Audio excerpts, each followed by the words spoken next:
So kind of a silly little video, but how do we do laundry when we're in Thailand?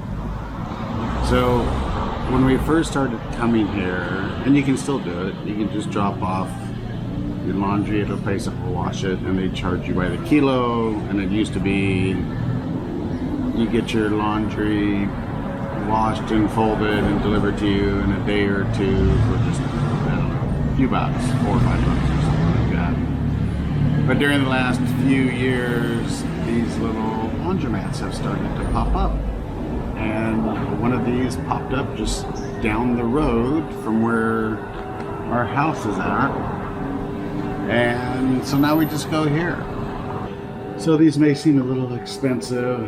It's 40 baht to wash. And then it's 40 baht to dry. So it's a little over $1 to wash and then to dry. Now, if you wash for longer or if you have a bigger load, then it costs more. It can cost upwards of 60 baht.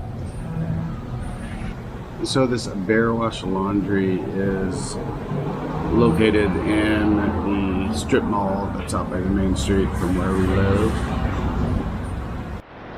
It's kind of interesting that these are just out in the open. I mean, it's covered as you can see, but there are no doors or security cameras that are all around this area that are shining in on the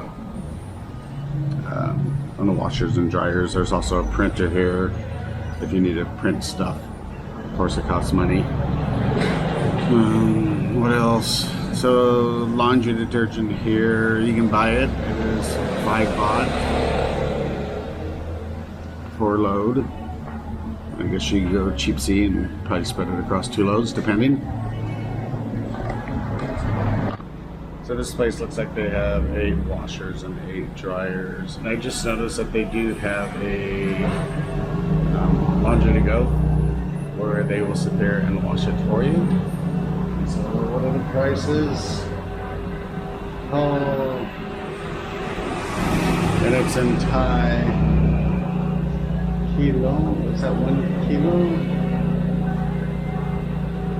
Oh my god. I don't know. I can't read it.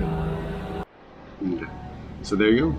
That's how we do laundry when we are in Thailand. There are plenty of places around there like this. They're not all the Bear Wash laundry, but they're similar to it. And yeah, it's fairly convenient. And for a couple dollars, we can come up here, and in an hour and a half, our laundry is done, and we can be on our way, and we don't have to worry about picking it up from someplace, which costs a little bit more. And it was nice because sometimes they would fold and press the clothes for you. But here's where we're at. So we'll see you in the next video.